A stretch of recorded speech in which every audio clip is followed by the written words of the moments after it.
Hey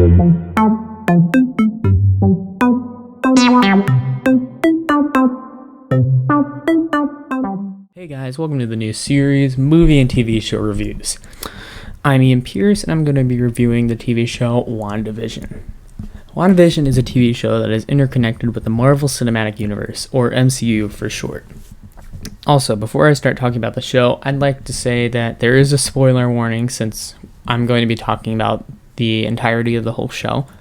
So if you don't want to have any spoilers, then click off this video right now. So to start off, I'd really like to say that this show is very slow at first, trust me, but it gets a lot better. So we kind of start off with the first two episodes. We have Paul Bettany as Vision, and we have Elizabeth Olsen as Wanda Maximoff. The first episodes are the weirdest because it feels like you're not watching a Marvel movie, but in fact, you are, because every single moment there's some sketchy fourth wall breaking where you realize, oh yeah, I forgot this is not just a black and white TV show. So, as you can tell from the beginning of the show, all the TV shows that Wanda and Vision are in are from the 50s, 60s, whichever timeline it takes place, because it shifts all through the timeline of back in the day.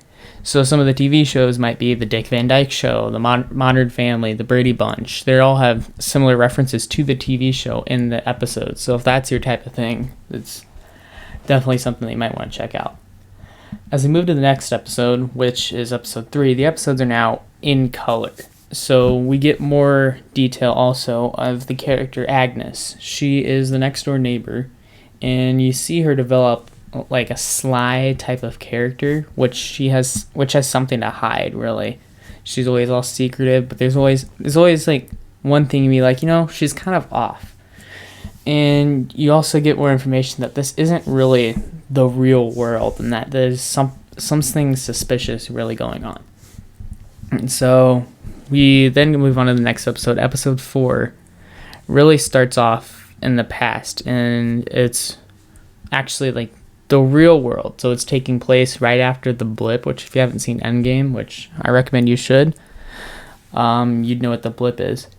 And so you meet the character Jimmy Woo, which you may recognize from the Ant-Man series. He was one of the FBI agents. And we also meet Monica Rambeau, which is a character from Captain Marvel. But she's also obviously grown up because Captain Marvel took place in about the 90s. And you start to get more information on what happened and the insight on the whole entire event that is happening inside wherever Wanda and Vision are. And so all the way leading up to the finale, there's the events. They're kind of slow. You get some kind of exposition and stuff like that, and there's interesting parts. You find out Agnes is the big bad known as Agatha Harkness, and she's a witch manipulating Wanda. And you also find out that Monica gets superpowers that are similar to Captain Marvel's, but not at the same time. And that's a lot of the interesting stuff. Oh yeah, and also Evan Peters also shows up as a fake Quicksilver. I just like the whole part that it was the same guy that played Quicksilver in X-Men Days of Future Past and other ones.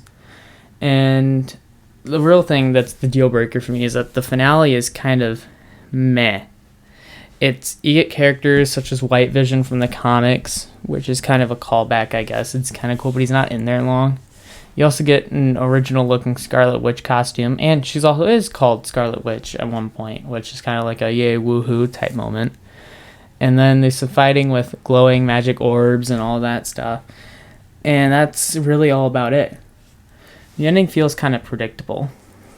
I'd say the Luke Skywalker moment that was teased by Paul Bettany was literally just him working with himself. That's a surprise actor he wanted to work with, so everyone's fan theories are kind of crushed to the ground, which kind of lowered my feelings towards the finale.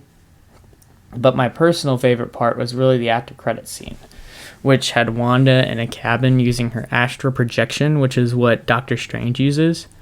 And you also hear an undertone of the Doctor Strange music, which is probably my favorite part of the whole entire ending of the show. Otherwise, I'd probably give the show, here's the big rating, 7.9 stars, just because of how it kept me on my feet the whole time. Really, it's that you're always wondering who the big bad is all the time. It's the suspense that keeps me excited for every single new episode, and that's really what really gave you that big rating. It's just how they were really to put that together. But I really think the ending, like the very last episode, kind of needs some more like unpredictableness per se. It's just because it was really predictable at the end, which I won't spoil the ending, but it's, you see it coming already earlier in the episode, and it's kind of not as sad to you, I guess. They tried to make it sad, but it really wasn't. And the after credits scene really kind of boosted it as well, just because it was a really big surprise, and it's kind of cool to at least viewers like me, but also lowers it at the same time, just because it's sad that the cool part to me was that it was in the after credits scene, which isn't like seen by many people in the audience in general. They already click off the episode or don't watch it through the credits or fast forward it, and some people don't know about it. Otherwise, I'd recommend this show to almost any Marvel fan that's out there.